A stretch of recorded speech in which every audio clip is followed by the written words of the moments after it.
You're awake, Rudra. The words were addressed to a man sat atop his throne, dressed in opulent clothing. The speaker, a beautiful, blue-haired woman, was the marshal, the one in charge of the meeting hall. Yes. How did the meeting go? We've decided to move forward with the expedition. Thank you for your hard work. Did Gacha oppose the idea? Yes, he did. The old man is very realistic. Weapons from otherworlders cannot rival the true dragons. There was no way he could not have known that, and it would be silly for him to assume otherwise. Hehehe, that's obvious. Nevertheless, we must carry out this great expedition. Thou shalt know that I am the ruler of this world. It's what I promised Guy, after all, Rudra whispered. Snapping back to reality, he turned and smiled pleasantly. By the way, Velgrind, tell me, how do you think this expedition will go? Velgrind, the name of one of the only 4 true dragons of this world. She was the symbol of flame, the crimson dragon that wielded blazing heat. She was a being even older than Storm Dragon Veldora, and immortal too. Her name was Scorched Dragon Velgrind. There was only one person with this name in the world, and it was this beauty who answered Rudra's question. We will undoubtedly emerge victorious. We shall force the dwarves out of their hideout and crush that new demon lord's ego. I will also beat some sense into that lazy, dumb brother of mine and make Guy realize the ruler of this world is Rudra. You. She was not a single bit hesitant about calling this name. Indeed, she was Velgrind, one of the strongest beings, a true dragon, Scorched Dragon Velgrind. Despite being in the presence of such a majestic being, Rudra continued in a friendly tone. Is that so? That would be wonderful. Do you really think your brother will attack? Of course he will, Rudra, she answered immediately. He will definitely show up. That kid likes to get in on the fun. However, I feel that he has yet to return to his prime after his seal was undone. I didn't detect any violent magical storm, like the ones that ravaged the lands in the past. In the past, I would have felt that aura from any corner of the earth, but now it seems to have disappeared completely. Perhaps his resurrection was incomplete. In that case, perhaps my army has a chance against him. That would be very fun indeed. That demon lord dares to bribe my foolish brother and deceive my dear niece. I will be sure to punish him properly. At that, the two shared a conspiratorial smile. To Rudra and Velgrind, it did not matter whether the attack plan succeeded or not. Rudra was playing a game with Guy, and they had wagered the right to rule this world. This game didn't have any complicated rules. You simply had to use your pawns to overwhelm your opponent. The world was their board, monsters and humans their pawns. By the way, Rudra, how are you doing? Perfectly fine. My power, Army of Angels, Armageddon, can be activated at any time. Armageddon was Rudra's ultimate trump card. The conditions for its activation were very strict, and once it was triggered, there would be a long wait before this skill could be called upon once more. There was only one reason why the Empire had stayed put until now. They had been waiting resolutely for the day that Rudra could unleash Armageddon again. Now, with the threat of Granbell out of the picture, needless to say, Rudra believed that they would be victorious. A gentle smile emerged on Velgrin's cruel yet beautiful face upon hearing this. Ara, then victory is all but guaranteed. Naturally, everything is going just as I planned. Wonderful, though I am rather worried about you. Oh, stop that, he chided. This is the natural order of things. The human body is truly inconvenient. Despite everything, Rudra was pushing himself quite a bit in order to maintain this state. Not only did this incarnation of him have no empress, he did not even have a concubine. Even though the supposed empress of the empire was nothing but a title, this was highly abnormal. This meant that no imperial heir was born as a spare for Rudra. Having one wouldn't separate his power. His incarnations were very special. The heir he brought forth would inherit all his power and knowledge. It was the purest form of hereditary monarchy. In a sense, it wasn't an heir at all. The imperial heir could be said to be the emperor himself. Captivated by Rudra's ambition, Velgrin steeled her resolve. Indeed, then please look forward to it. Those who stand in the way of your crusade will die in peace. I shall rain mercy down on them, she announced, as she gently embraced Rudra. The two of them continued to chat well into the night. On the following morning, a legion of unprecedented proportions departed from the Empire and began their march on the Tempest Federation. The war has begun. This was easier than I thought. The Imperial Army unhesitatingly crossed the warning line that Testarossa had drawn. And that was the moment we entered a state of war with the Eastern Empire. There was no turning back from this, because from the moment they ignored Testarossa's warning, all bets were off.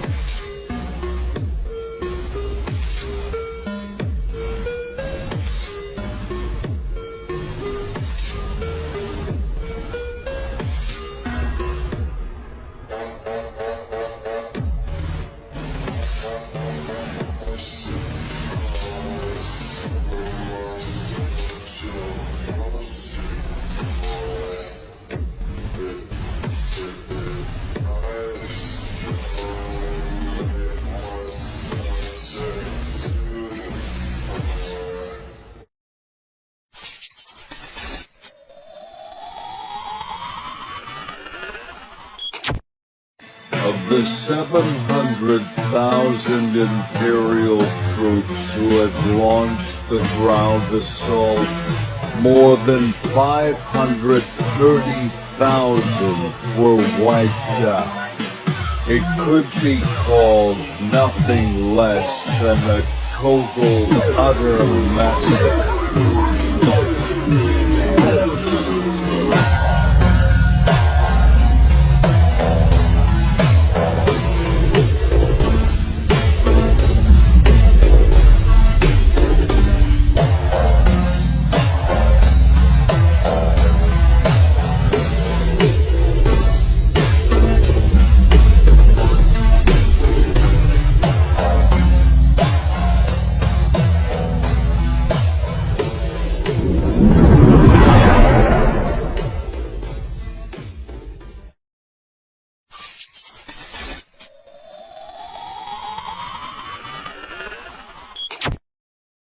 It was too quiet outside. Then Diablo snapped his fingers. At that moment, the tent blew away. Calgurio and the others were able to the scene outside. There was a pile of dead bodies. All the soldiers were dead as if they were sleeping. Yes, as if only their souls had been taken out. No, Calgurio realized that was exactly what had happened.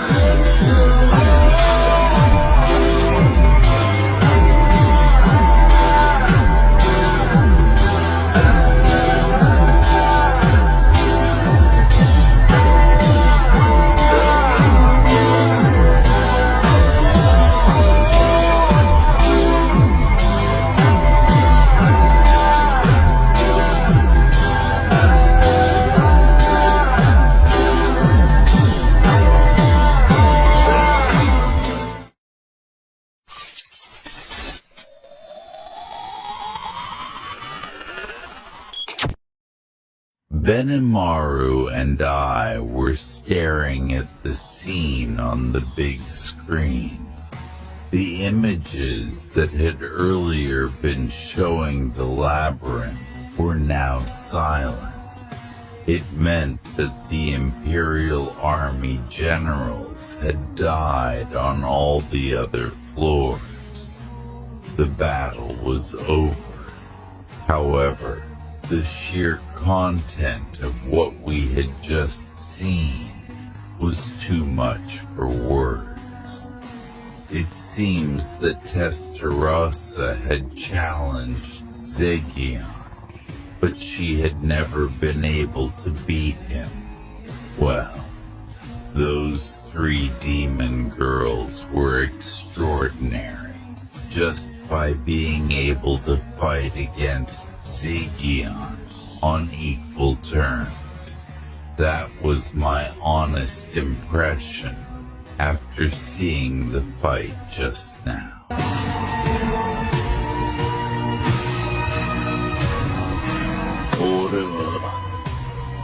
Zegion.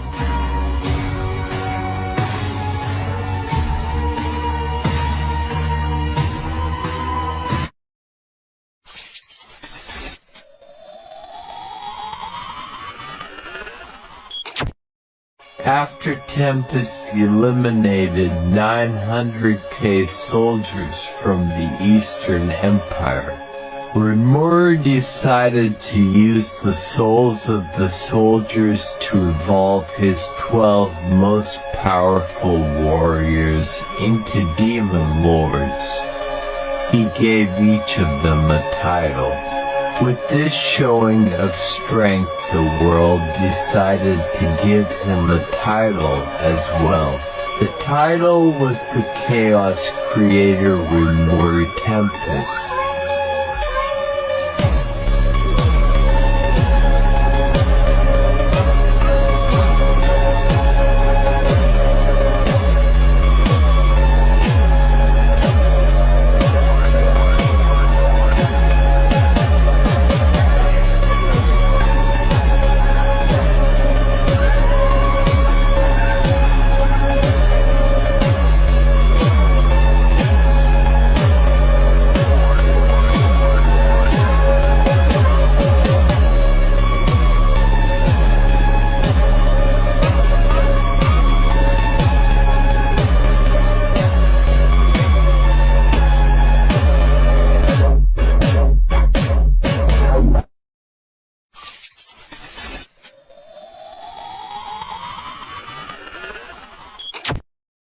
Word of what happened today must have spread fast around the world, because somewhere along the line, I had been given the nickname Rimuru, the Chaos Creator.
I now have the name Testarossa, given to me by my lord, Rimuru-sama.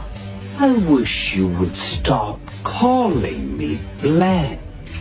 As she said this, Testarossa casually twirled a flaming whip she had created out of nowhere.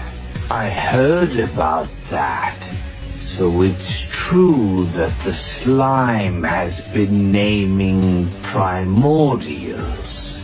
With that bit of intel now confirmed, Velgrind couldn't hide her surprise. However, her body remained undisturbed as she flicked away Testarossa's whip. It's rude to call his lordship a slime. Carrera roared indignantly and unleashed her magic. She opened with her trump card. Gravity Collapse. 懲りないやつだな、ミオレは。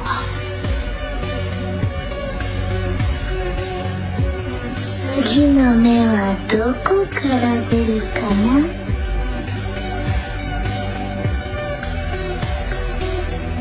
な。また失敗したのね、あの